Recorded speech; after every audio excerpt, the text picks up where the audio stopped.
Congratulations to all those who prevailed in the ballot process last week, and welcome back. And looks like we got an interesting agenda here. We got some cameras here. So, Madam Clerk, if you could call the roll.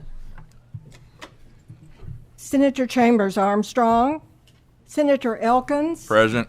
Senator Harper Angel, Senator Mays Bledsoe, Senator McDaniel, Senator Nemes, Senator Storm, Here. Senator Thayer, Here. Senator Wheeler, Senator Williams, Representative Bauman, Representative Bojanowski, Representative Bowling, Representative Branscombe, Representative Callaway, Representative Camuel, Here. Representative Chester Burton, Here. Representative Decker, Present. Representative Gooch, Here. Representative Graham, Here. Representative Heath, Here.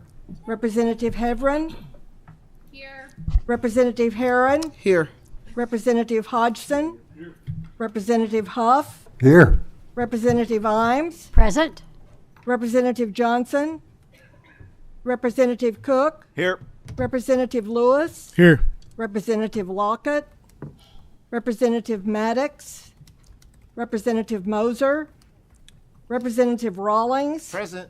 Representative Raymond, Representative Tate, Here. Representative Tipton, Here. Representative Williams, Representative Witten, Here.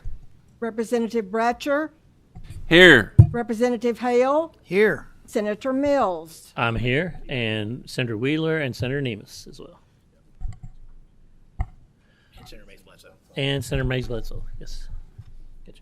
All right, before we get into our agenda, we've got three gentlemen that are good friends of mine and good friends of this committee that are retiring. This is their last committee meeting in state government, and just like to recognize them and give them a chance to say just a few words. So, Representative Heath.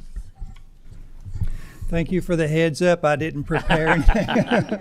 That's your best stuff when you Best didn't know. stuff, yeah, just off the cuff. I've enjoyed my 12 years here. Enjoyed working with all of you guys, and y'all just keep up the good work. Thank you, sir. Representative Bratcher, Co-Chair Bratcher. Thank you. Yes, sir. This is your last state government meeting. We were just giving you a chance to just say a few words. Right. Thank you. My fellow council member and I over here plotting for the next series of legislative bodies, but it's been great. I've been on state government for the longest time, and I really enjoyed it. I really enjoyed chairing the elections committee, constitutional amendments committee, and I'm going to miss you guys more than you'll ever know. And I can look everybody in the eye here and say that they're a friend, and that's the way I like it. So thank you, guys. Very good. And finally, Leader Thayer. Thank you, Mr. Chairman. Apologies to anybody who was paying attention in local government, because I'm going to say the same thing. As Chairman Mills knows, in the Senate, when you chair state government, you also chair local government, and you throw in the elections and constitutional amendments, and it's really three committees in one. And I chaired this committee from 2005 through the end of 2012 when I became floor leader in 2013. And it's been, it was like drinking from a fire hose because so many issues come before this committee. And redistricting comes through here, anything related to pension reform. And of course, we had a big pension reform bill in 2013, Senate Bill 2. And to all the members who will be back in January, with me leaving, you're going to get people who want you to tinker with Senate Bill 2. I would strongly urge you not to do that. It will sound politically beneficial in the short term, but it could lead to potential disastrous long-term financial impacts for state and local governments. That was a really big, heavy lift. It was bipartisan. The House was controlled by Democrats then. Governor Steve Beshear got involved and helped push it over the finish line. And we're heading in the right direction when it comes to our pension funds, and we don't want to disrupt that progress. It could lead to disastrous consequences. So that's my little friendly admonition on my way out the door. I've worked with some great staffers who I want to mention. Judy Fritz, Alicia Miller, Greg Woosley, and Mark Mitchell. A lot of great staffers on this committee who have to be well-versed in a host of topics because there are so many that come before it. And also, when I chaired the committee from the partisan side, from the Senate President's Office, my staff administrator was Brianna Carroll, who I think everybody here knows. She did a terrific job, made me look as best as I could and as well prepared for these big issues that we tackled. So I want to thank her, and thank you to the chairman for giving me an opportunity to say something. It's been a joy and a privilege to serve with all of you. People ask me how I feel. I feel great. I mean, 22 years is a long time. It's been a great ride, and I look forward to writing the next chapter. So thank you very much, Mr. Chairman, to all of you. Thank you very much. Very welcome. And finally, Minority Leader Graham. Thank you, Mr. Chair. It's been a pleasure for me to represent the people of the 57th District, which is right here in this county, and the opportunity that they had given to me for the 22 years that I have served in the House of Representatives. And during that time, I have transitioned from one thing to another. For example, after about 4 terms, I was chair of the education budget for K through 12.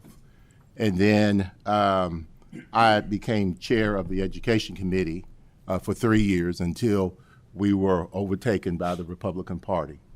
And in that time, I was able to pass a legislation that helped our K through 12 system, as well as our university systems as well. When I got here, it was 62 to 38, Democrats to Republicans.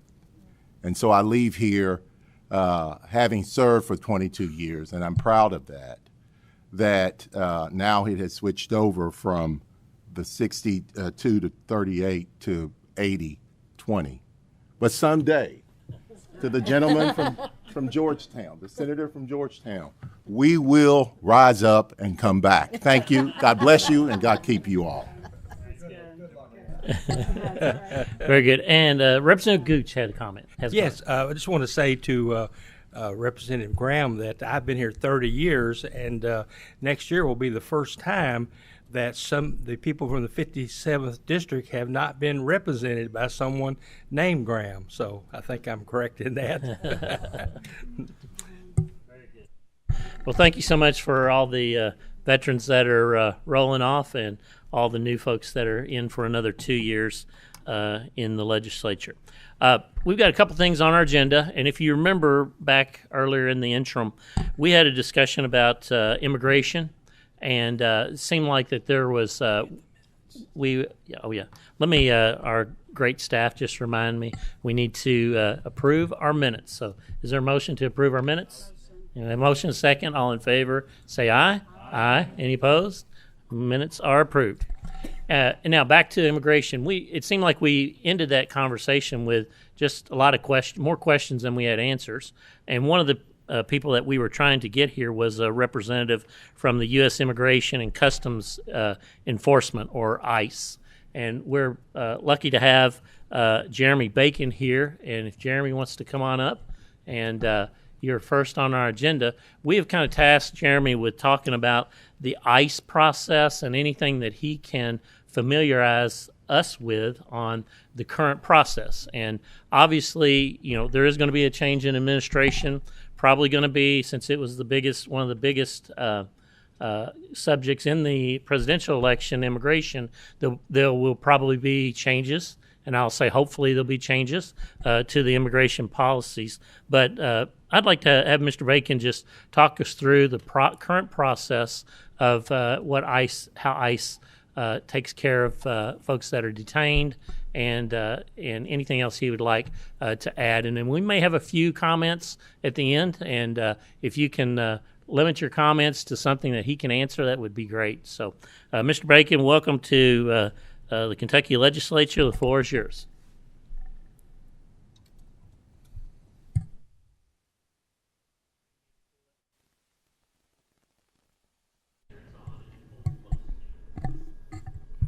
How's that? We good? Perfect. I'll pull it up a little bit closer here so you guys can hear me. All right. We good? Okay.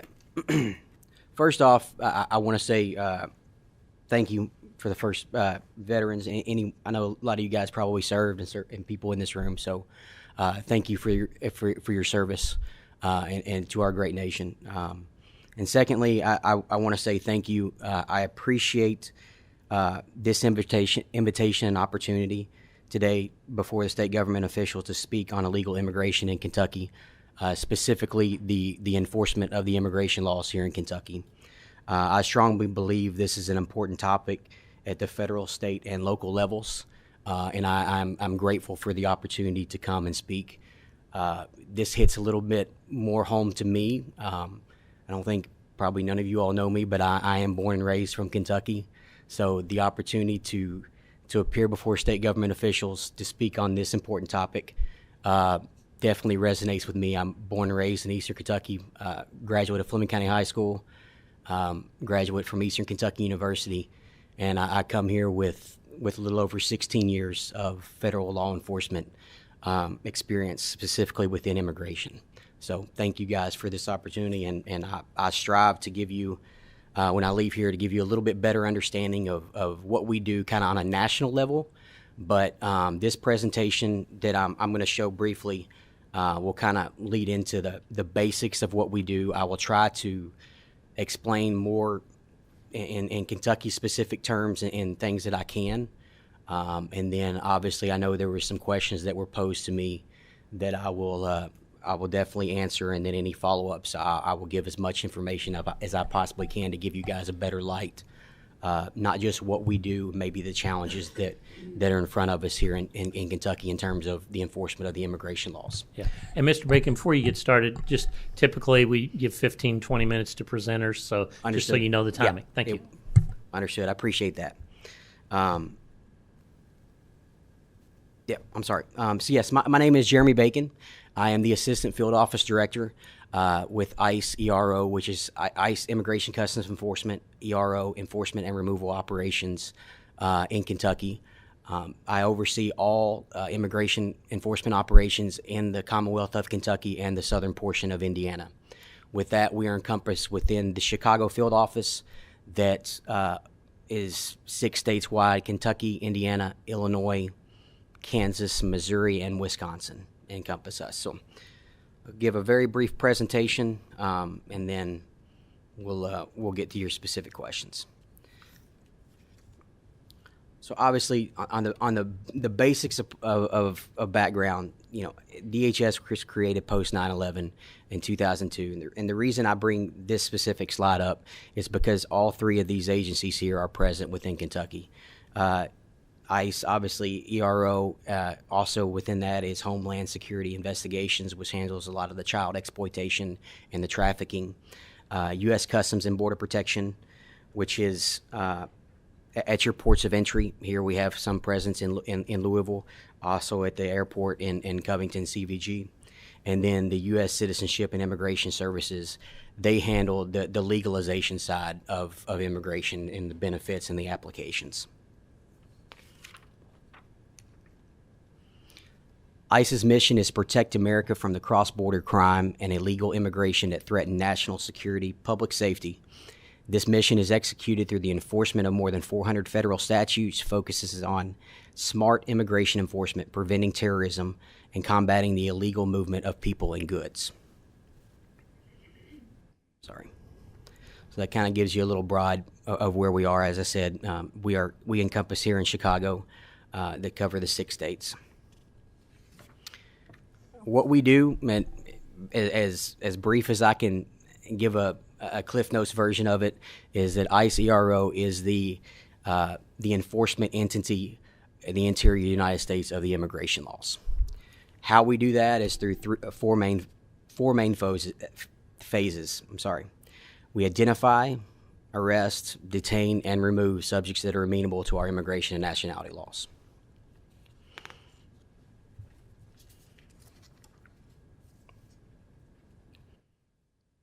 ERO directs our limited resources towards non-citizens posing the greatest threats to our homeland security through intelligence-driven leads. Now, the foundation, and I think this is more specific to Kentucky in general, but also nationwide. The majority of our ability to be able to carry out our job here in the interior is based on foundation of partnerships and cooperations with local jails and local departments.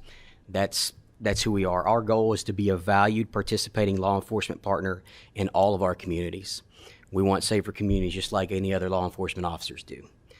I think one of the most important things that can be taken from this presentation is this information here in regards to detainers, which I think will probably answer some of the questions in terms of when you hear an immigration holder, this is what we're referring to. A detainer is a lawful request issued by ERO to federal, state, and local law enforcement agencies to maintain custody of an identified non-citizen for up to 48 hours beyond when they would have otherwise been released, or to provide notification as early as possible, allowing ERO time to assume custody before the subject is released. This is one of, in my opinion, the primary way ERO carries out our public mission and helps safely remove non-citizens before they can be released into the community as potential reoffenders. These are subjects that are already in our communities that are breaking various crimes. They're arrested locally. This is just a request based for local jails and jurisdictions to hold on to that subject after we've identified that they are amenable to removal proceedings from the United States. So this is a simple ask of folks that are already in our local jails that are already causing problems within our communities. Is the best way to explain that.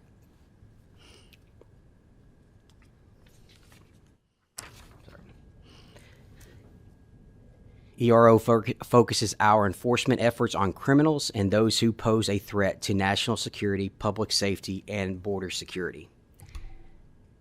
As explained a minute ago, the backbone of our job here, especially within Kentucky, is cooperation of local, state, and federal partners.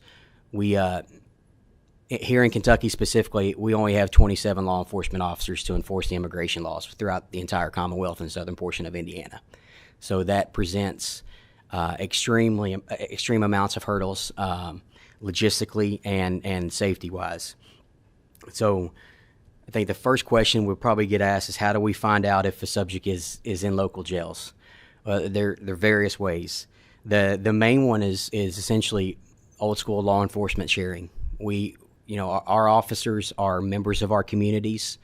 We try to make ourselves available as much as we possibly can, going to various law enforcement meetings, sharing what we can and can't do, passing around our business cards, you name it. We are members of our communities, and we want to be a viable law enforcement partner to our communities.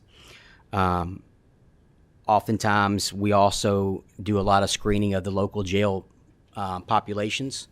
Anyone that's foreign-born that goes in to any jail in Kentucky, we're attempting to screen and see if there are any laws that are amenable with them. And encompass in that, this is not just subjects who are here illegally undocumented. Sometimes people who have status here are also subject to removal or removal proceedings based on the criminality in which they've been convicted for. So we're talking about two different factions as well. Through the criminal apprehension program, this is the safest and the most least intrusive way that we can do our job. We're asking, this is obviously, it allows us to use our limited resources to come within the jails, pick up these subjects that are already amenable to removal under our immigration laws. If, for instance, we don't have this cooperation, it's not going to keep us from still doing our job, but that's when we have to go out, use more of our resources, and go out into communities and target some subjects who may have gotten out of our legal process. And again, that's where we do have a one at-large group that works the Commonwealth here as well. Majority of these we're following up on cases that have gone through our jail systems. There's also other leads, intel leads that come from various law enforcement agencies of folks that we found out after the fact that may have some egregious history and such that we need to get off the streets.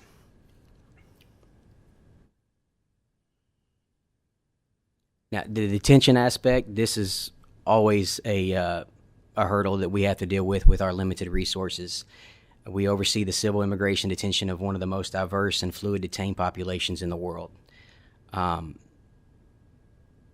The ICE detention is civil, and it is not punitive in nature. So what we mean by that is we can only keep somebody in custody as long as it takes for the removal proceedings to complete, or that we can remove them to their home country, whatever. If it comes to time where we do not have cooperation or those proceedings are done, those subjects are released back into the communities. There's various avenues. We also have alternative to detention, which is most of the time GPS monitoring systems. The detention population nationwide, especially here in Kentucky, though, our detention bed space changes daily. Someone that we may have had the ability to bring in custody yesterday may not be, that avenue may not be available today for various reasons. So we are always making decisions on the fly, case by case, always weighing the greater good. Does the aggravating factors outweigh the mitigating factors to bring this subject into custody if we have that opportunity? Various reasons of why we may not bring into custody and go this alternative to detention route could be lack sufficient criminality. They could obviously be already documented and going through the removal process, so we kind of need to let that take its course. There could be family ties, family or ties to the community. This is one area that gets greatly overlooked. We're making decisions on every subject we bring into custody, whether or not, again, do the aggravating factors outweigh the mitigating factors? We are taking the family ties and the ties of the community into consideration whenever we determine if and when we take enforcement action on subjects that are amenable to removal proceedings within the United States.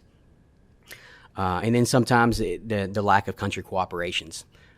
This is a kind of very little known fact, is that, obviously we can't remove folks without their country's cooperation. So there are recalcitrant countries that we consider that are very no cooperation or limited cooperation for us to be able to remove them. And this goes a little bit in the removal process. We remove subjects who are final order of removal issued by an immigration judge or other lawful orders. Removals include non-citizens arrested by Marrero in the interior, as well as those apprehended by CBP at the border.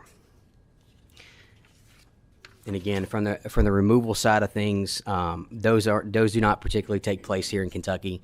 We move folks outside of our area of operations to carry these out, but we do have weekly departure flights to Mexico and parts of Central America.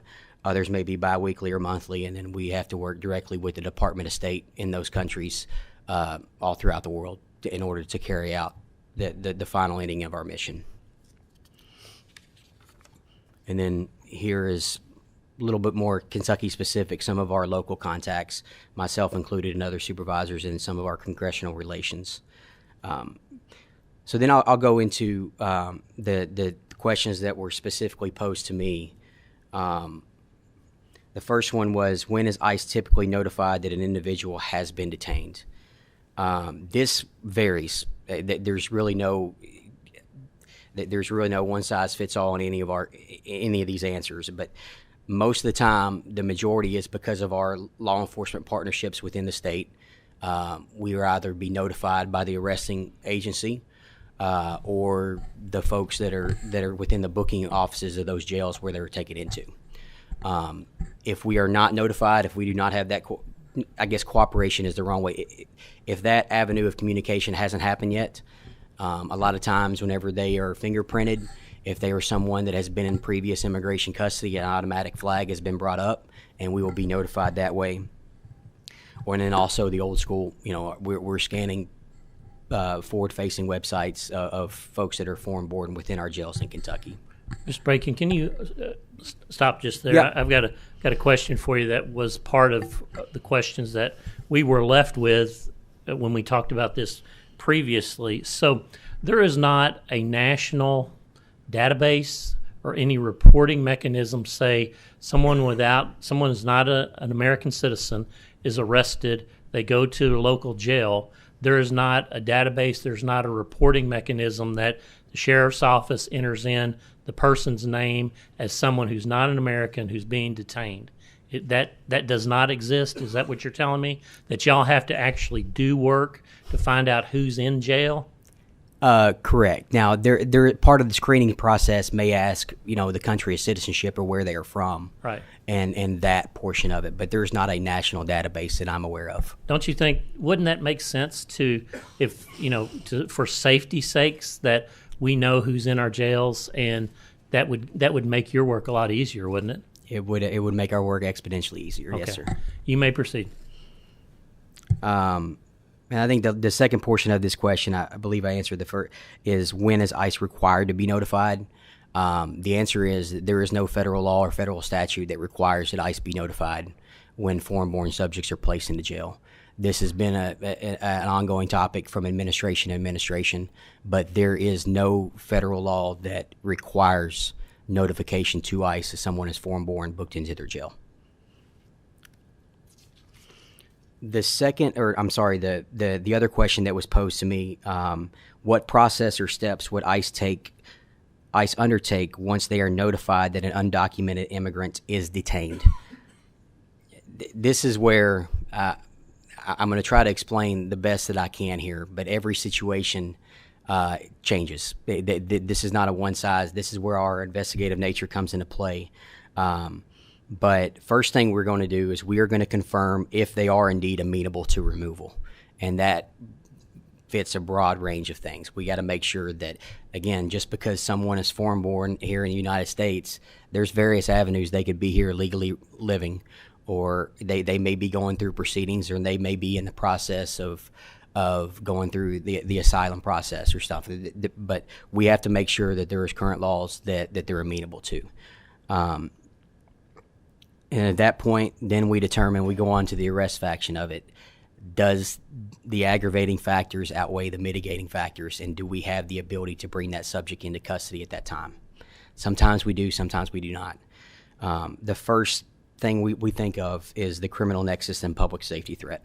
One thing that we are asking every single person that we place into custody or that we focus our enforcement efforts on, is that person an active public safety threat? Are they currently not just here undocumented within the country? We are asking if they are an active public safety threat. Most of the time here in Kentucky, the folks that we are attempting to target, like I said earlier, are all people that have been arrested within our local systems already as an active public safety threat. Does an active public safety threat immediately trigger the removal of this person from the country, or does that just keep them in jail? Well, it for sure would not keep them in jail. So we do not supersede whatever local processes they have, right? So those detainers, all we are asking is that once that local process is done, can we please come in and get them? But to answer the other part of your question, it does not automatically mean deportation. So that's where a case-by-case situation comes into play. If it's someone who is simply here undocumented that has never been through the immigration process, they get their right to be heard before an immigration judge, and those proceedings do not happen quickly. Even if they're a threat to society? 100%, even if they are a threat to society.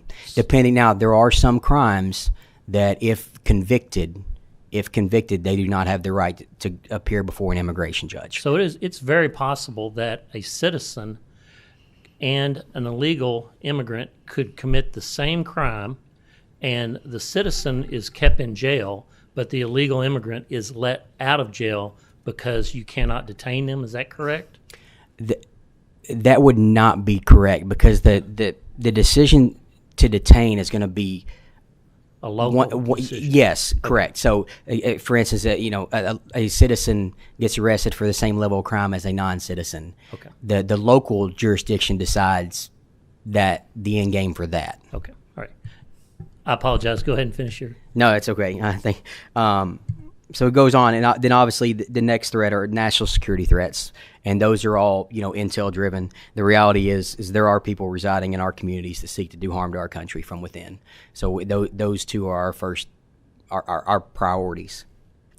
And at that point, this kind of answered a little bit more. Is that what type of case do we have here? Is that subject been through immigration proceedings before? Have they been deported before? In that case, most of the time, if they have been removed from the United States before, typically it is a relatively swift process to get them removed again. They do not have the same rights as someone who has not seen before an immigration judge. There are other avenues. There's the asylum aspect that still comes into play. But again, that's where it's hard for me to go in and explain exactly what happens in every single case, because the reality is every single case is completely different. And then one other thing that goes along with this is, the immigration laws are administrative in nature, the majority of them. There are some criminal statutes, but the majority of our arrests in immigration law are administrative in nature. So there's a lot of prosecutorial discretion that we can take, and a lot of decisions that have to be made by our officers on the fly, and in terms of the ties that's previously talked about, the ties within the community, the family aspect. Again, I'll reiterate, we are always weighing the aggravating factors versus the mitigating factors of what are at play. There are a lot of family situations where, we have to go the non-detained route because there are family issues that quite honestly we can't overcome. But I mean, at the end of the day, we're here to serve and protect our communities the same as any law enforcement officer is. Every decision we make in terms of deciding who to arrest and when to arrest is made with the intent of making our communities a safer place.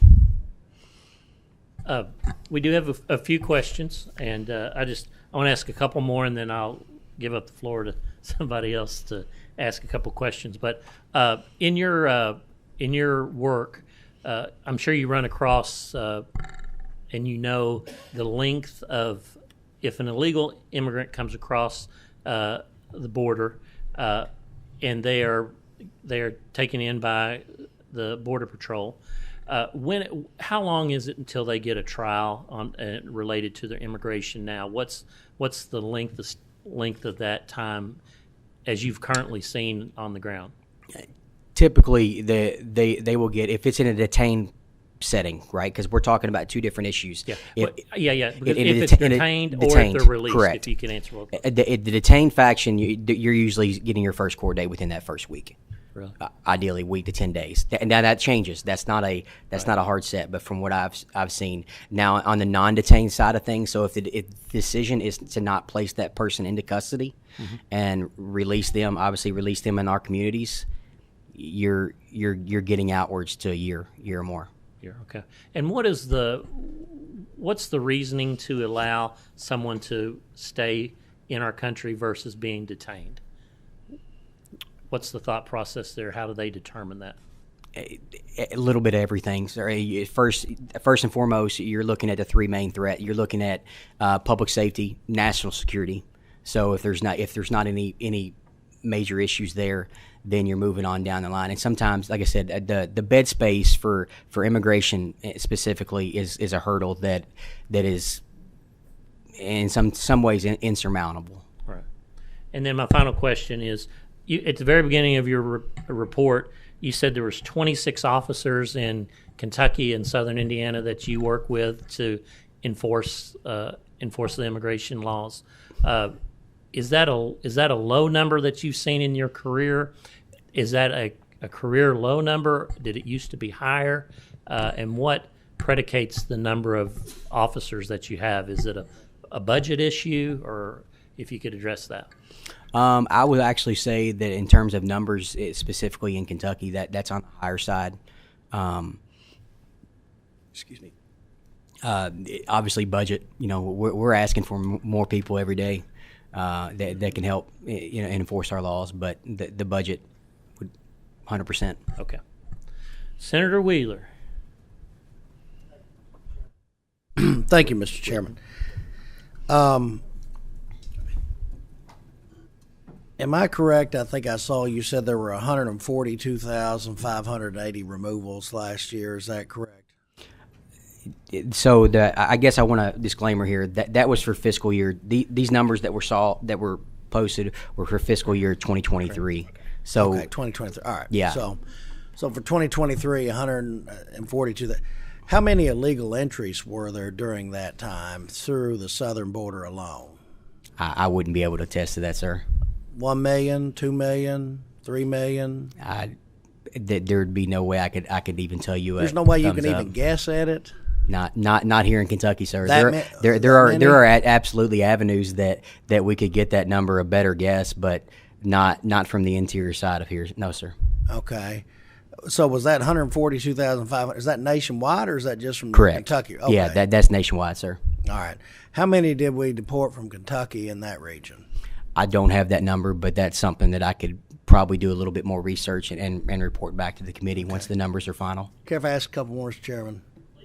Now, we've all seen news stories about how there's actually flights being loaded up with folks in foreign countries and actually being flown into the United States using an app. Is that happening here in Kentucky? To my knowledge, no, sir. Okay. And I guess finally, well, a couple more. I think I saw between 2021 and 2023, this is from the Department of Homeland Security, that more than 250 illegal aliens on the terror watch list were encountered by Border Patrol, and 99 were released into the interior of the United States. How do you explain that? I cannot explain it, sir. Do you think that's keeping our community safe? No. I mean, do you all get instructions to release people like this into the community from the immigration authorities in Washington? I can only attest to what we're doing here in Kentucky, sir. And everyone that we come in contact with, we're making the decisions the best we can based on the public interest. Okay, and has that public interest changed quite a bit from the prior administration, I guess soon to be incoming administration, and the administration that we're all currently living under? I'm sorry, has it changed? Yeah, I mean, are they telling you to release people that previously would have been deported? Every 4 years we're a different political pawn to change it based on the administration and their priorities. So yes, how much I of a would change say. have you seen? Well, I've not seen any change yet, given the election was only a week ago. Okay, but how I guess, much of a change? You've been there, what, 16 years, you said? Yes, sir. How much of a change did you see from the period between 2016 or I guess 2017 when he obtained office, in January 2021 when he left, in January of 2021 when Biden and Harris were inaugurated, and now? What kind of policy change have you seen then? Just with the change of any administration, that the policies are always changing. But again, at the end of the day, our goal is to keep our community safer and make those decisions as we come across these individuals the best we can from an interior portion. Some of your questions that you're asking are on more of a national level that quite honestly I don't have the answer to, respectfully. Fair enough. Representative Tipton. Thank you, Mr. Chair. I have two brief questions. Mr. Bacon, thank you for your presentation, and thank you and your fellow officers for your service to our country and what you do to protect us on a daily basis is greatly appreciated. I was paying attention to your reference to the detainer process, how that is a legal request to federal, state, and local agencies to detain those individuals for 48 hours. We often hear about the term sanctuary cities, things like that. What kind of compliance rate does ICE get with local communities and states on doing this detainer for 48 hours? Or are there communities that refuse to detain these individuals? No, I will say that we have a great cooperation with local jails and local areas within the Commonwealth. There's a couple, but we've had a lot of positive discussions here recently that I'm very optimistic that we're going to get where we need to be with those. And one brief follow-up, Mr. Chair. You mentioned you referenced individuals who are deported and who come back into the country. Do you have any data on the percentage of those individuals who were deported that wind up back in the country and through the process again? No, sir, and quite honestly, I don't know if that data would even exist, because if we know that they're back again, then obviously they become a potential target. So Sure. if they're here, they're living in the shadows. Okay, thank you, Mr. Bacon. Representative Raymond. Thank you. She's down here.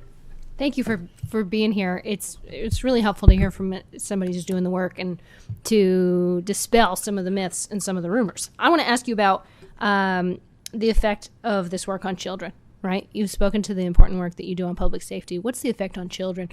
Are we deporting any children from Kentucky? And if we're not, what happens when a parent is deported? So in terms of the children, that's a more national aspect that I would have to get back with you. But in terms of us, every encounter that we have, we're asking the questions regarding children. We ask mother and father, do you have any kids? Where are they? That type of situation. And those are all part of the aggravating and mitigating factors that we're going through the process to determine, if and when we take custody of someone. Thank you. To clarify this point, the mitigating factors, it's people on your team who are doing that work, or is it judges who are doing that work? There's multiple layers. So we're doing it on the ground. Officers, and that's verified by their supervisors and on up through our chain of command. And there's also another layer, before they go through immigration proceedings. At every layer, this can change, right? Because you get new information at every section. So those are always reconsidered. And so we're not sure if, say, a parent is being deported. We're not sure if the parent has the choice to take the child with them back to the home country, to leave them with family here, or to put them in maybe the child welfare system. There is that option that if there is a child involved, that the parent is given certain opportunities. Yes. Okay. Thank you. Representative Whitten. Thank you, Mr. Chair. Thank you, Mr. Bacon over here. Hi. You had mentioned about the country of origin for the illegal immigrants, and you said that we are kind of at the mercy of the certain countries if they accept these individuals back. Correct. Can you give us maybe a list of those countries that do not that are not reciprocal for us, and then what happens with those individuals? If we cannot, I can't give you a definitive list, because the thing is, some of these change on a case-by-case basis too. We're presenting and we're trying to work with the Department of State in those countries. But to answer the latter part of your question, what happens? I mean, like I said, this goes back to the immigration detention not being punitive. So once it's determined that subject cannot be removed to their home country for whatever reason, they're not subject to ICE detention anymore, and they are released back into the community. Regardless of what they have done. Correct. Again, that goes back to our detention is not punitive. So no matter what crimes they committed prior to, if they are not subject to removal from the United States, we can no longer hold them lawfully. Thank you. Okay, we have 4 more people, and we're going to close the list here. Representative Camille. Thank you, Mr. Chair, and I'm here, Mr. Bacon. Thank you for being here, and I appreciate all of the information that you've provided. From the presentation, what I gathered is that the primary focus is on criminals, undocumented criminals or undocumented individuals who are committing crimes in the United States. The president-elect has promised mass deportations on day 1. So I've got a 2-parter here, and I think pretty simple. One is his promise is to focus on criminals who pose, undocumented. So sorry, I've got my words all mixed up here. He's focusing on mass deportations on day 1 without limitation of focus on criminals who pose a threat. What would that process require as far as identification, arrest, detention, and removal? And the second part of that is, do the Immigration and Homeland Security agencies currently have enough individuals, enough staff, and personnel and resources to do mass enforcement, mass deportation? Unfortunately, not going to be able to comment on the first question. There's no policy in place yet, or no way that I can give a definitive answer when I don't have the information. I can tell you that we're limited manpower wise, and I don't see that changing anytime soon. So without knowing what the plan is or what the policy, there's no way I can answer that. But I appreciate the question. Okay, once again, we're not going to take any more questions. We got 4 more people. Representative Graham.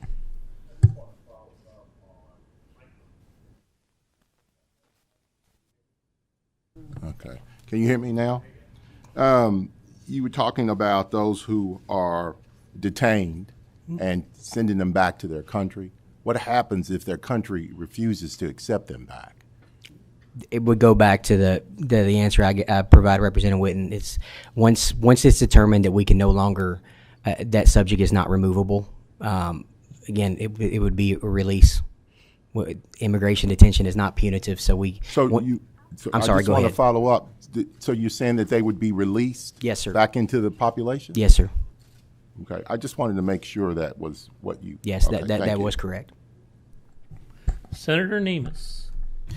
Yes. Have you seen much child and human trafficking in Kentucky because of the immigration? Yeah. I would have to defer that to one of our other agencies within here in Kentucky because, like I said, specifically the trafficking portion is not typically handled by ERO officers, respectfully. Do you have access to that? Could get back with us on that? I don't have access to that sort of database. No, sir. Representative Tate. Thank you, Mr. Chairman, and thank you very much for your presentation. I'm sure you're familiar with the term entry without inspection. And just going back again to the question that was asked previously by Senator Wheeler, have you seen where there's different ways of handling entry without inspection by the different administrations and how that's happened and changes that have occurred over your past 16 years?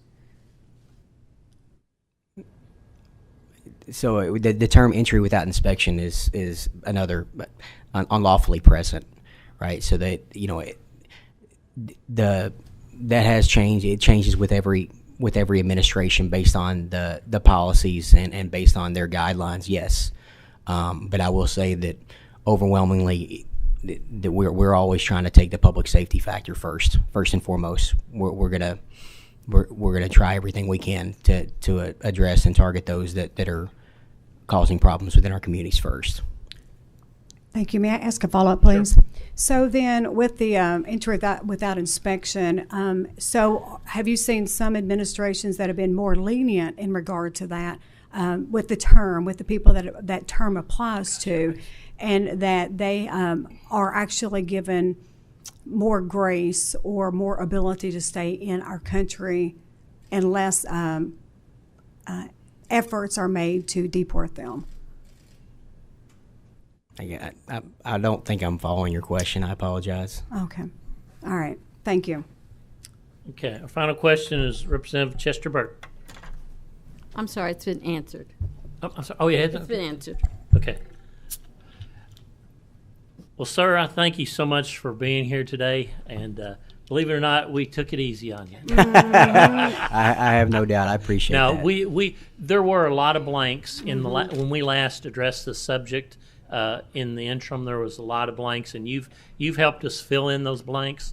I'm just hopeful that policies and procedures change where you can law enforcement correctly. Yeah, so it looks the tornado status on tornado. Your mic's on. Oh, sorry. So it seems like listening to your explanation that you are kind of doing law enforcement with one hand tied behind your back, and hopefully we'll correct that over the next several months. But thank you so much for being here today. Appreciate your time and your travel to be here. So thank you so much. Appreciate it. Thank you. All righty. We got a second part of our meeting. It's addresses tornado and flood relief. And first of all, we have folks from FEMA and Kentucky Emergency Management that are going to come up, I believe, together. Is that correct? Yep. She's coming. Oh, is she coming? Where's she at?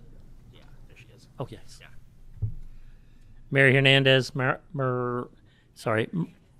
Okay, very good. Marina, is that, no, there's no N. Marrero. Thank you. I want to pronounce it correctly. and Eric Gibson. The floor is yours. If y'all can introduce yourselves. My name's Eric Gibson. I'm the Director of Kentucky Emergency Management. And I am Mary Hernandez, the Federal Coordinating Officer here in Kentucky. Very good. Glad to have y'all here today. You can proceed with your report. Yes, sir. My name's Eric Gibson, like I said, from Kentucky Emergency Management. And first of all, I'd like to just to say that the committee, and I know you hear it every time somebody comes up here, but it truly is a privilege to be able to report to you all on the stuff that's going on throughout the Commonwealth. And here at Emergency Management, my role as the director is the state response and how it ties in with the federal response and with our local partners as well. You know, it's a privilege to be able to come before a committee like this and provide a report on the work that's going on. You all are a big part of how we get things done, and just having this opportunity is truly humbling. So I begin by saying that. But I was asked specifically for this presentation to talk about our Eastern Kentucky flooding and the two Western Kentucky tornado events that led to sheltering missions and widespread damage across the Commonwealth. And then a part B of that request was to talk about how Kentucky Emergency Management works as the advocate for our Commonwealth as we work with FEMA hand in hand throughout a disaster process. And then Ms. Hernandez is going to provide input on how FEMA takes up and works with the Commonwealth of Kentucky and their roles. So we hope to be able to provide some insight into that process as whole as we can. But I would like to begin by just kind of giving a brief update, and I know you know, I'll answer any questions that I can. But we'll talk about the two tornadoes out west that we're talking about. The one from December 10th that we had back in 2021. Disaster 4630 is the FEMA number on it. And then I want to talk about the Eastern Kentucky flooding that followed in July. And then we'll update a little bit on the Memorial Day storm. And I want to talk about that because we specifically have Kentuckians in sheltering on that, and that was part of the response that was requested. So to begin, the first event out west, the tornadoes in Western Kentucky. Public assistance, just the estimates of damage, just to kind of scope these overall disasters and how they impact. Just on public assistance, public infrastructure, that's state and local property, 501c3s, public utilities and things of that nature. The estimated damage in that event was about $303 million worth of damage to the Commonwealth. To the point, so for a progress update on that, we're talking about $202 million of work has been obligated for repair on those projects, just on that public assistance piece. So progress is underway, right? That's what you should hear in that. There were a total of 604 scoped projects, each project having many, many pieces of work inside those projects, and we're working through those pretty well. We have about 105 different applicants that have applied for assistance through KYEM to FEMA, and as we work through that, 20 of those have completed their work, and about 85 still have work to be done. But we work with that process every single day. We're making sure that our staff in our recovery section continue to focus on that Western Kentucky tornado event to make sure that we make the Commonwealth and those local entities as whole as possible. Obviously, a huge loss, tragic disaster. That affected 23 counties across that declaration, where we had 81 Kentuckians lose their life. So as we talk about that event, we had a sheltering mission that was basically stood up after the tornado went through. So for kind of an update on that, there's no one left in sheltering from that event. That means in a travel trailer mission, state parks, hotels, anything like that.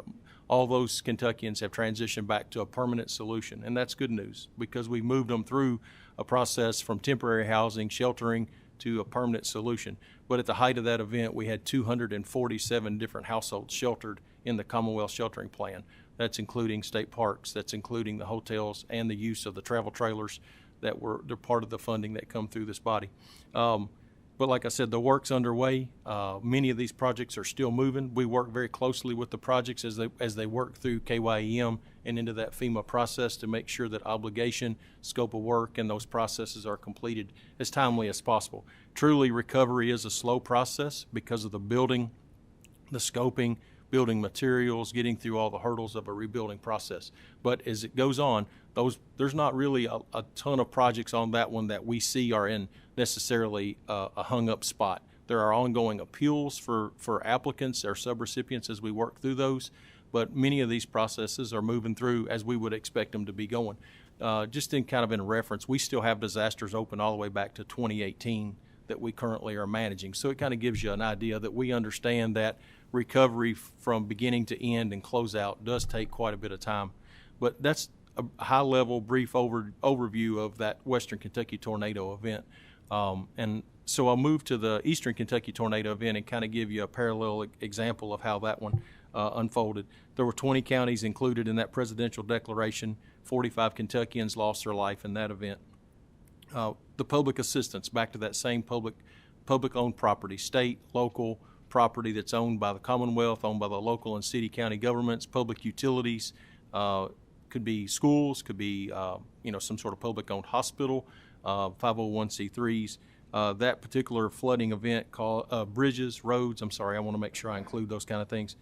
Get my glasses, make sure I don't mess this up. $636 million was the estimated damage on that particular disaster. So nearly almost double in that flooding event as that tornado event. And we typically see flooding events are very expensive as we start through that process. The progress on that one is going really well. $381 million have already been obligated, and that's a process where the work is submitted. FEMA has approved that work to move, and they've obligated those dollars. And that's to help get that work done. So you can see that we're moving through that pace at about, like I said, $381 million. A huge amount of projects in this particular disaster. About 2,015 projects were submitted on this. And remember, every project, it could be a road that needs repaired, but there could be multiple scopes of work along that roadway, a bridge, a culvert, highway repair, guardrail repair. So there could be many, many scopes of work inside of a single project. So it's not like that's just one little piece of work that's got to be done, a culvert in a location being repaired. A whole roadway could be a project, or maybe multiple roads in some situations. But those projects that continue to go through, we're seeing that they're moving. We have a few appeals and difficult cases that we're working through, but we work hand in hand with FEMA on those. We're there as that advocate. The Commonwealth's job is to be the advocate for our local and city county governments to work with FEMA to kind of get those resolutions made so those dollars do flow from FEMA's resources to our local governments to make them whole as possible. As we talk about the sheltering, we still have 3 families that we're sheltering from that flooding event. They're 800 days or so in sheltering, and that's a long time. If we can't get them moved out of these house trailers or camper trailers that they're in, they're going to be three Christmases in a camper trailer. Now, realize there's only 3 families left at this point, and they have a permanent housing plan, and it's moving. It's just working through the process to get them to the final permanent solution. We work really, really closely, had a lot of contact in the past few days with the Kentucky River Community Cares group to try to get them a more permanent solution, even though they may be working towards a long-term goal, which is a longer solution. But we try to work with all of our housing partners to get those families what they can, the best solution that we can for those families. But currently there are 3 families still in. 2 are at Mine-Maid in Knott County, and one's on their private property, housed in a Commonwealth shelter, a camper trailer, travel trailer unit. So that's the kind of the report on that. But at the height of this event, there were 324 households actually sheltered. So the progress update that you all ask is we've moved that number from 324 to 3. And we typically see in a disaster like this, when we come to the end of them, there's always a certain amount of them that are just a little bit more difficult, how they move it to a permanent solution, whether that be moving through a purchase, through a some sort of housing option that may be available through a rental, or if it's a building or construction, or working with one of the volunteer agencies to build a place for them, like a Samaritan's Purse type project. But the 3 that are still in this process, and I know we'll talk about it a little bit later, are the Commonwealth High Ground projects, and they're progressing very, very well. And Secretary Wasson's here, and she can talk more specifically about those. But as those high ground projects come to a conclusion, you'll start to see those individuals that are part of those projects or part of those foundation properties moving into those permanent solutions. And then I'd like to also just give a brief update on the Memorial Day storms as we continue to work that disaster. That's more a recent storm. On that one, we particularly are sheltering 8 households right now. So we have trailers. If some of you all are from the Western Kentucky, and I know you are, you may have seen or heard that we have individuals housed in that particular Western Kentucky event is the one that they're housed in. There's still 8 families housed in 9 units because one family is a fairly large family unit, and we allow them 2 units so that they have a little more room and space. But I think that over the past 3 disasters that we've discussed here, you see that we found a way to work from people coming into the sheltering program to work them through the program to a more permanent solution as quickly as possible. And that's that discussion that we have with FEMA very often is how can we be a better service to our citizens that have experienced this loss. The 4804, the May 24 outbreak, there was 57 counties declared in that disaster and 6 Kentuckians lost their life. But I think I would tell you that we're continuing to work through that project very quickly. Our staff are just committed to making sure that we provide the best assistance possible. To keep it in perspective, the public assistance, again, that public infrastructure damage was estimated about $41.9 million on that disaster. And of that one, obviously, it's really recent, so we're only about $1.3 million to obligation on that one right now.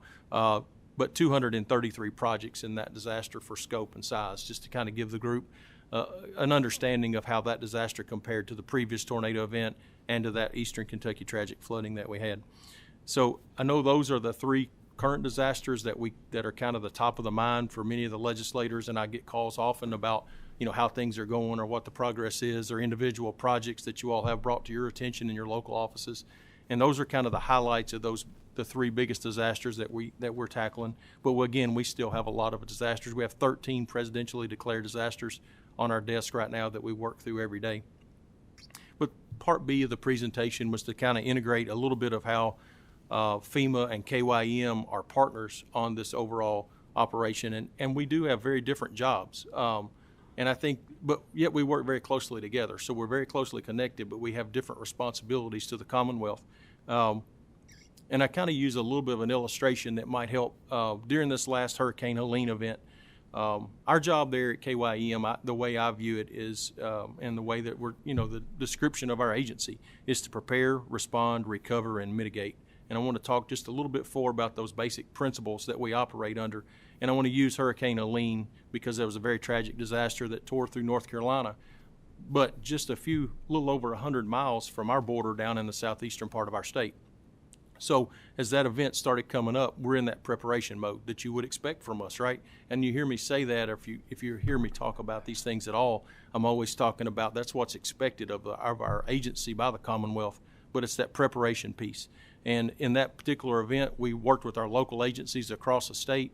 I think we had 20 swiftwater teams stood up and ready across the Commonwealth in case there were to be widespread flooding or even an area that particularly had some sort of flooding issue. We had first responders already at the ready to move to that area very quickly to provide that immediate response. And then that's a KYM function, is to kind of coordinate that response. We're the coordinating agency for those first responders. We also readied aircraft to make sure if there needed to be some sort of aerial solution provided to pull people to safety. We had 3 air crews rostered and ready to roll that night in case there were to be that North Carolina type issue. And then we also had, like I said, those first responders positioned around the state. We worked with all of our other state partners, just saying, hey, look, we're operational at this status. This is what we're doing. We're preparing. And then say the event occurs. Our role there is to coordinate those resources, save lives, and protect the citizens of the Commonwealth. And I talk about that. There's a lot of different ways we respond, but one way we're not really that agency that's going out into that community. We're more that coordinating agency here in Frankfort, working with our state partners, our state agencies, our local agencies. There's so many people that help during these events, and you all see them come to your aid in your communities, nonprofits.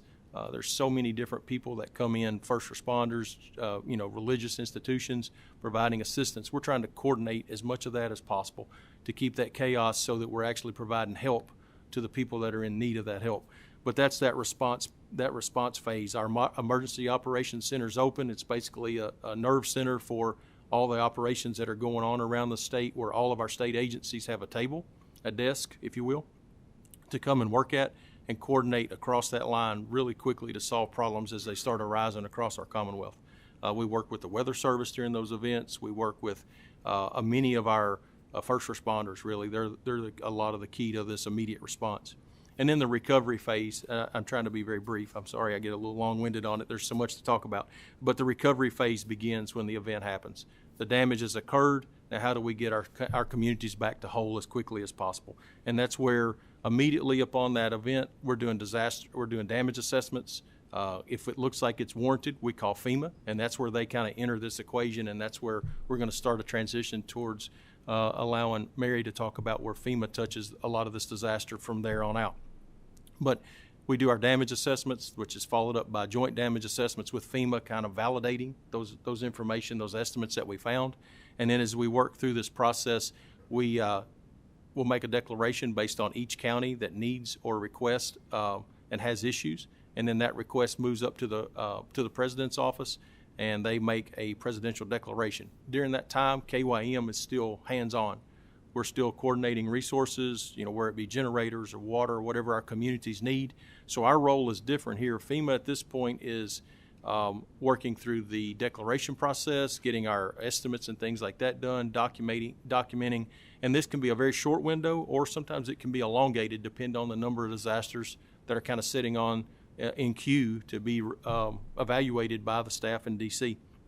And as we move through that process, our job at KYM is still to support those communities, support the Commonwealth citizens as we can. And then once that declaration is signed, FEMA comes to the table very, very quickly, and they start setting up our disaster recovery centers across your communities. Many of you all have had them in your, we work with our local judge executives, your county EMs, to build that local response right there in the heart of where the disaster is, to start taking those applications, start providing that input into that community, figuring out where FEMA needs to be.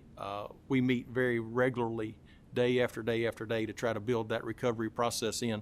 And then I want to talk, and I want to let Miss Mary have that part, but I want to talk about mitigation just a little bit. It's often missed in one of our functions, and mitigation is so valuable to the state. Mitigation is the process of hopefully hardening our infrastructure, providing a safer Kentucky in the future. And we have a really strong mitigation branch in Kentucky. We're one of just a few states in the nation that are actually considered increased mitigation state. We get a higher dollar amount than most other states because we do that program so well. We've earned that ability to and wrote the grants properly to get that enhanced mitigation status. That awards many, many dollars to the state, which your communities are seeing. I looked just last week, we had built 199 safe rooms across the state with those dollars.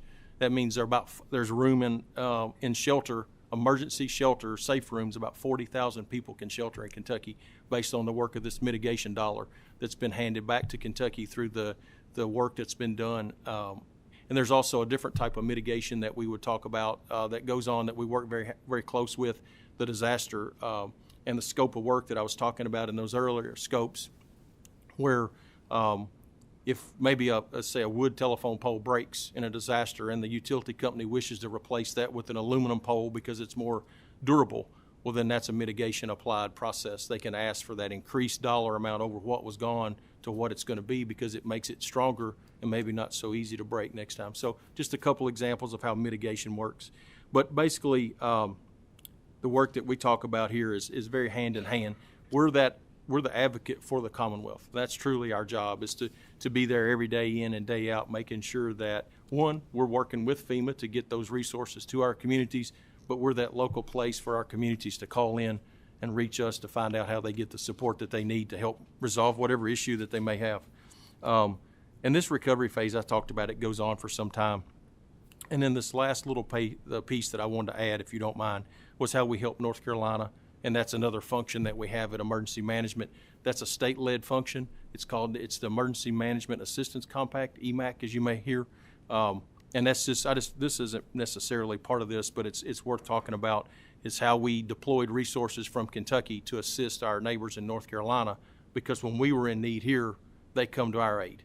And that's just part of being that good neighbor that we try to be. But I wanted to just brag on how many Kentuckians stood up, raised their hand, and were willing to deploy. Many of your state agencies, many of your local agencies, teams from 911 dispatchers from your state police to your local agencies stood up 911 dispatchers and sent them down there to help in Asheville, where they were getting overrun with calls. Swift water rescue teams from that Louisville metro area went down to Florida in Hurricane Milton. right on the heels of Helene. Incident management teams. We pulled from fire departments and local emergency managers from across the state and sent incident management teams into North Carolina to assist them. Our National Guard stood up fatality search teams. We stood up liaison officers to Florida. We sent in all kinds of satellite radio and communications. So Kentucky come to the aid of North Carolina, Tennessee, and Florida during these hurricane events, and that's a function that KYEM has as well. Just to say, there's transportation cabinet I should not miss as well. I apologize. The transportation cabinet's still engaged with our partners down in North Carolina, helping them rebuild those roads and get those roadways open, those critical thoroughfares that affect our economy here. When I-40 is closed, I-26 is closed, it affects all of us in Kentucky as well. So they're working very closely down there, and they continue to work. And I think the last request I saw took them all the way through Thanksgiving. So they've been hand in hand down there taking care of that issue as much as we possibly can. So I will stop because I would love to brag on our team at KYEM. I'm very proud of the work they do. And as you can tell, there's plenty of good work going on that we can report to this committee, and it's my pleasure to be here anytime. But I'd like to turn the table over to Mary. Yes. Ms. Marrero, we probably need to be out here by about 12:30, and we still have a couple guys behind you too. So as brief and thorough as you can be. I know you came, and we want to honor your time and your attendance. So thank you. Thank you very much.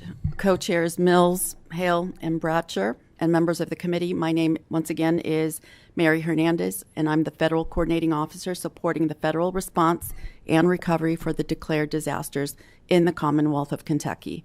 Thank you for this opportunity to brief the committee and share the progress update alongside Director Gibson on our Kentucky disaster recovery efforts. First, I'd like to take a moment to thank Governor Beshear and to recognize Director Gibson and his team for their remarkable partnership and dedication throughout this recovery process. And if I may, I'd like to also quickly introduce a few key members of my FEMA leadership team who were able to join me here this morning and are seated directly behind me. They are Marion Paxton, Chief of Staff, Janine Patonnet, Executive Specialist, Kim Manchin, Planning Section Chief, Janice Simons, Infrastructure Branch Director, Philip Jones, Deputy Infrastructure Branch Director, Michael Mills, Logistics Section Chief, Audrey Kane, Logistics Support Branch Director, and Andrew Bertle, FEMA Integration Team Lead. Several members of my team are also born and raised in Kentucky, including local hires that serve as Public Assistance Program Delivery Managers, and we're blessed to have them on our team. Thank you for your work, and thank you for being here today.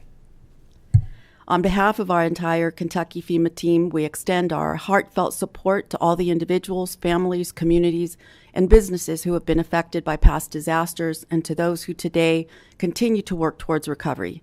This team embraces the FEMA mission of helping people before, during, and after disasters, and we are committed to ensuring all Kentuckians receive the assistance they deserve and need. And rest assured, FEMA's core values of compassion, fairness, integrity, and respect will continue to guide the work we do for our Commonwealth survivors. Disaster response does start and end at the local level. It is locally executed, Commonwealth or state managed, and federally supported. FEMA engages if and when managing the response exceeds local and Commonwealth capabilities. Then the governor may request federal support, and once that is approved by the president, FEMA becomes the coordinating agency for federal response during the disaster. We support and complement the great work that takes place at the local and Commonwealth level by working with our federal partners like the U.S. Small Business Administration, for example. That level of coordination is key, especially when we consider that in less than 3 years, there have been 7 major disaster declarations in Kentucky, starting with the tornadoes of December 2021, including the flooding of July 2022, and more recently, 2 additional declarations, one following the severe weather in early April of 2024, and then another just a couple of months later following severe weather over the Memorial Day weekend. Over the past 3 years, FEMA has supported Kentucky with direct housing missions following the tornadoes in western Kentucky and following the flooding in eastern Kentucky. And FEMA has also provided survivor assistance grant programs. Under the umbrella of the Survivor Assistance Grant Program, there's individual assistance and there's public assistance. For individual assistance, think of people, individuals and families. It aids survivors with their immediate needs like food, water, medications, and baby essentials, personal property loss or damages, and damages to their homes, and more. The Individual Assistance Program also pairs with the Commonwealth's non-congregate sheltering efforts. In 4 of the 7 disasters, for example, FEMA provided rental assistance, specifically grant funds for rental payments covering both the first and last month's rent. Survivors also received reimbursement for out-of-pocket hotel expenses if that was applicable. As of November 2nd, 2024, over $294,000 in total was paid directly to survivors for rental assistance for both disaster declarations 4804 and 4782, which are those 2 most recent declarations from earlier this year. Another facet of Survivor Assistance Grant Program is public assistance. Think of infrastructure, bridges, roads, nonprofits, schools, etc., but also debris removal and emergency protective measures. The Public Assistance Program assists a Commonwealth or state, local, territorial, or tribal government, and certain types of private nonprofit organizations that have disaster-impacted public infrastructure. It also encourages protection of these damaged facilities from future incidents by providing assistance for hazard mitigation measures. These payments are reimbursed to the state or Commonwealth on a percentage basis, typically 75%. And for all 7 Kentucky disasters declared since December 2021, FEMA has approved more than $133 million combined for individual assistance, and FEMA has also obligated over $503 million combined under public assistance. And as the remaining public assistance projects continue to be worked on, the funds obligated under this program will continue to increase and will continue to help our communities rebuild critical infrastructure. I appreciate the committee also asking about our shared challenges and successes. As our FEMA administrator has said, from challenge comes change.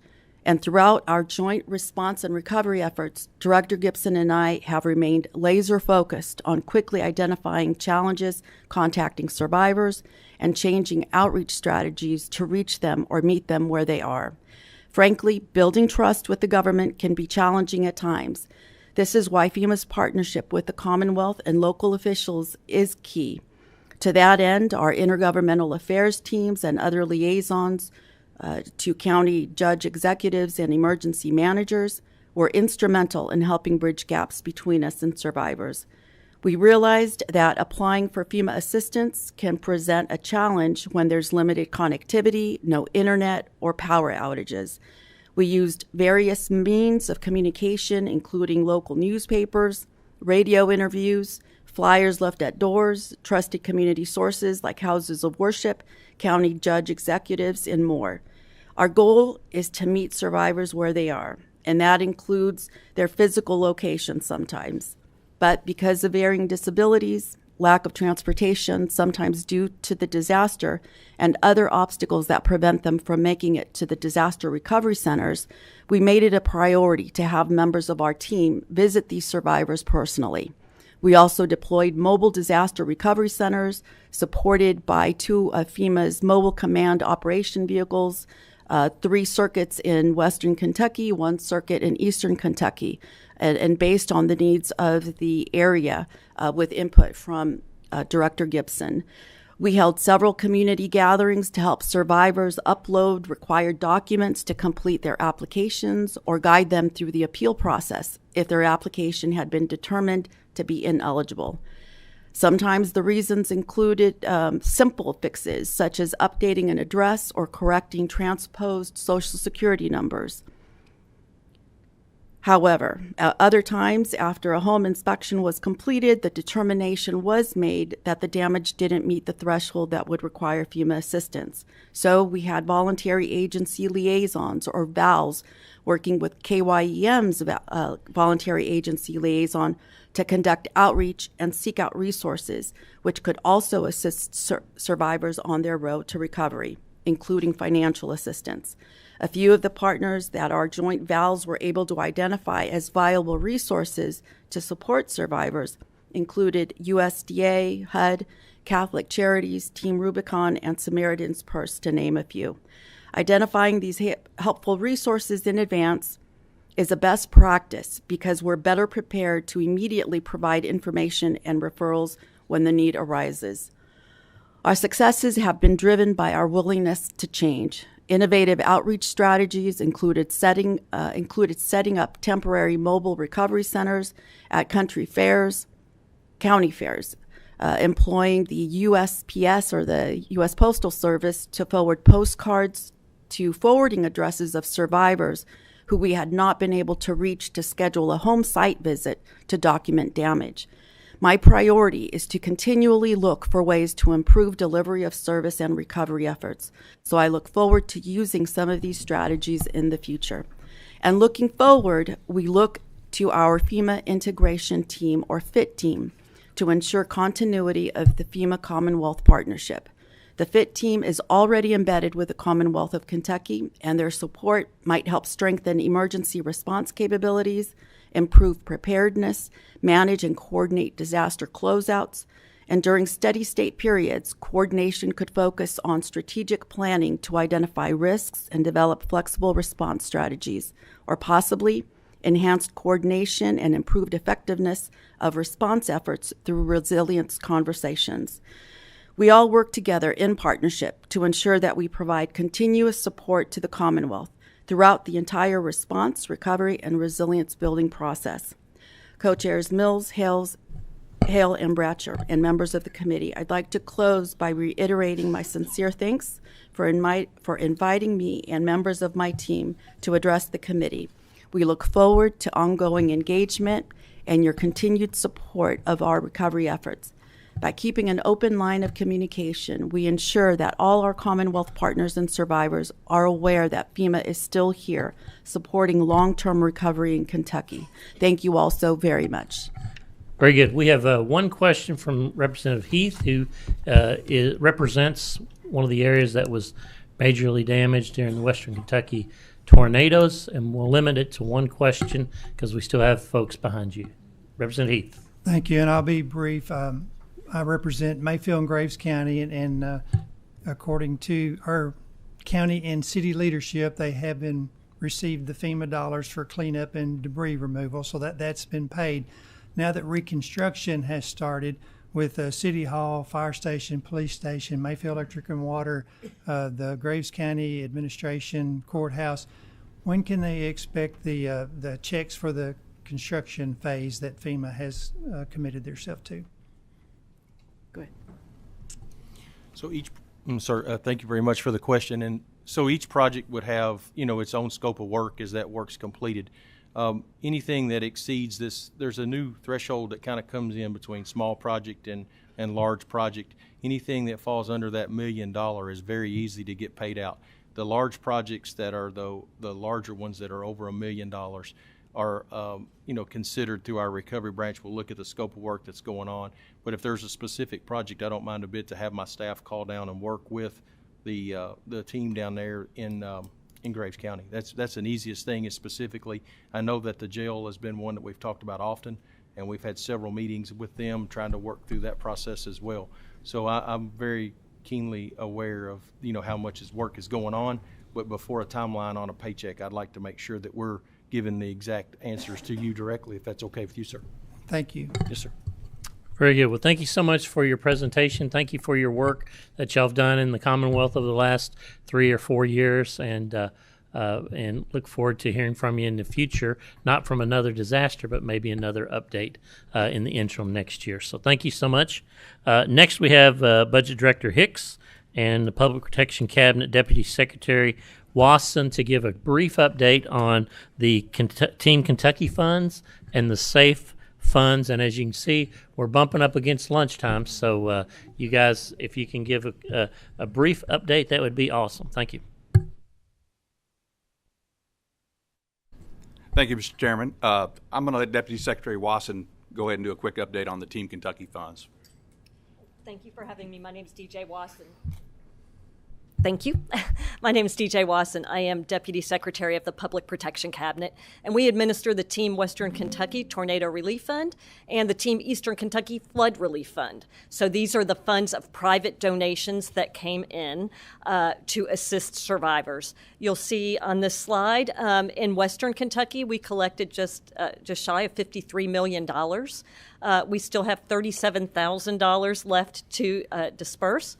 In Eastern Kentucky, we collected about $13.5 million and have about $4.5 million remaining to disperse.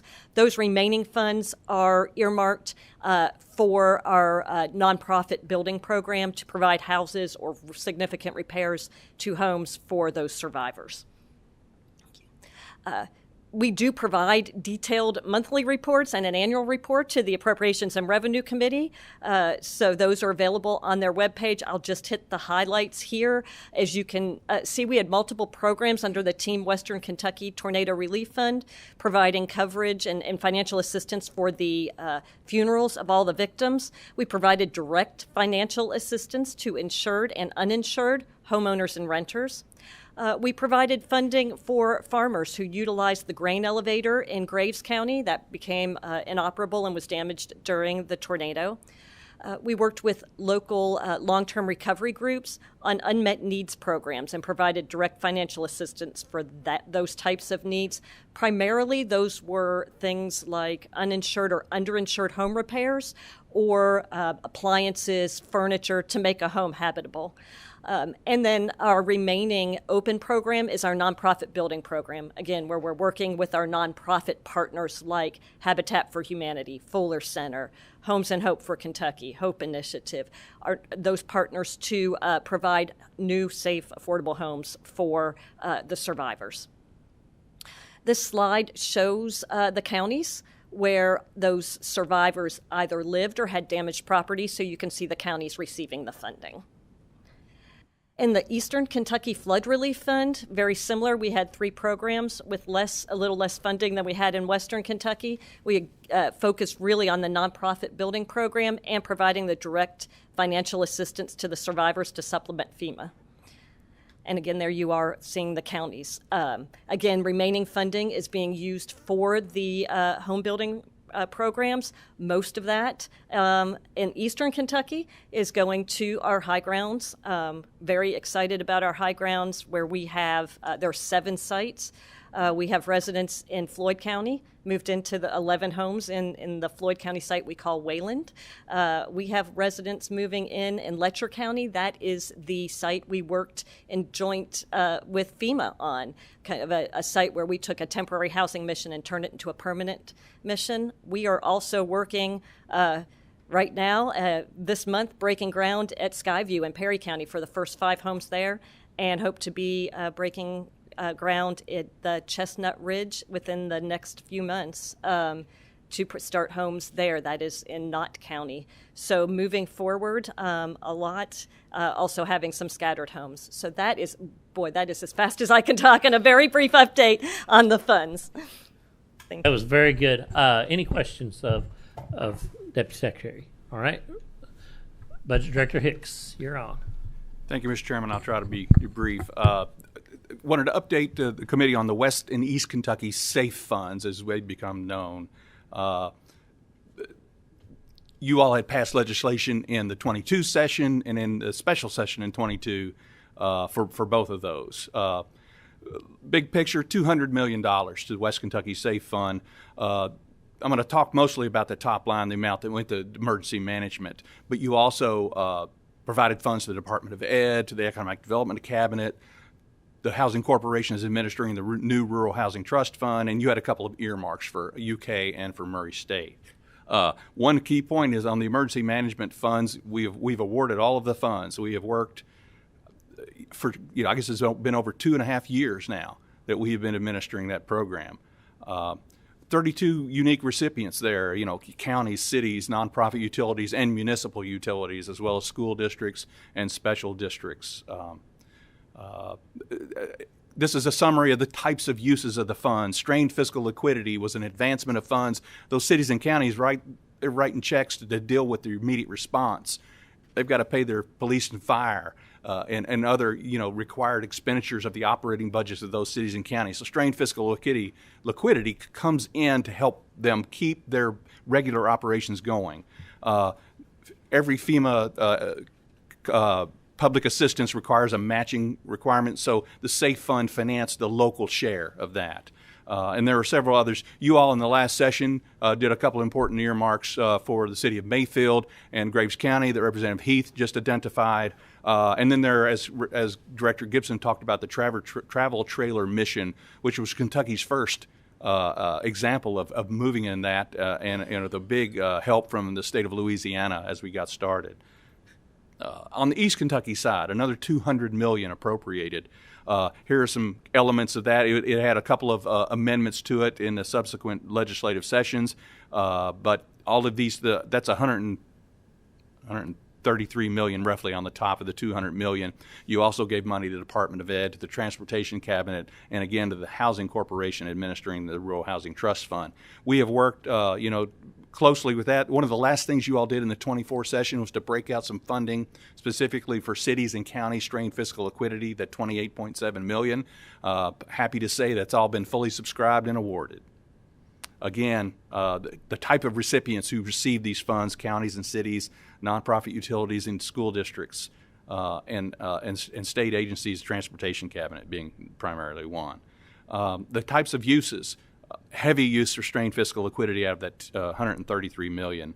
Again, financing the local share of FEMA match, putting some resources into the high ground sites. This was particularly around doing some of the initial work on geotech reviews, appraisals, and title. The high ground sites that DJ Wasson just talked about, all but one of them were donated. Which was great, the amount of effort, that is happening there in Eastern Kentucky to create these unique sites. And community planning, I didn't mention on the West Kentucky side, that was another eligible use in the SAFE funds as the city of Mayfield determines how is the city of Mayfield going to look, after what happened at that disaster. Same with Dawson Springs. So those were good uses of funds that the SAFE Fund provided. This was just some process issue. We took a whole of government approach here. While those funds were appropriated to the Department of Military Affairs, we all dove in. Secretary Holly Johnson of the Finance Cabinet convened a group that looked at all of the applications and made the awards that had all kinds of assistance from the Department of Local Government, the Department of Education, our Energy and Environment Cabinet, my office as well. So it was a really good effort, and the team over at Emergency Management has done a wonderful job at administering this. Once we've approved these awards, right, we disperse the funds as soon as we could to the recipients, right? It wasn't a reimbursement-based process. It was, you've asked for it, we've verified it, we've awarded it, here's the funding. And so I know that kind of efficiency was helpful to those entities. Very good. Any questions? Budget Chair McDaniel has a question. Thank you, Mr. Chairman. Director, thank you. So can I assume that not, on the West Kentucky, that not everything in the, I'm assuming the Department of Education, Risk Assistance Fund, and Rural Housing, I'm guessing those three have not been totally expended. Is that correct? I think that is correct. I'm not certain about the Department of Ed, but you're right about the other two. Okay, and then on the East Kentucky, kind of same question, the KDE and Transportation Rural Housing Trust, I'm assuming those are not fully expended? The Department of Ed is fully expended. It is. Yeah. And still working with the Transportation Cabinet on the repairs to the roads and bridges. Okay, if we could just kind of get a look at what claims you have, et cetera. I mean, you submit your report each month. Actually, I started to say this. I think I get this already. Never mind. So understood. We may have if you think that there's a gap between something that's been submitted versus something you think will be submitted when we come back in January, if we could start just kind of cleaning those up, like yes. If you think you're going to have trailing claims, I guess we will be ready. What I'm looking for. We will be ready for that. Yes, because we've been looking at that actively as well. Thank you. All Thanks, right. Trey. Appreciate it. Thank you, Mr. Chairman. Any other questions? Well, the goal here was to just make public the efforts that has been put forth by state government, both from the legislative side and from the executive side and from the federal government side on these disasters. And it appears a lot of work has been done. More work is still left to be done. But we're here to serve the citizens, so we're wanting to try to get that news out. So if there aren't any other questions, I appreciate everybody being here, and we are adjourned.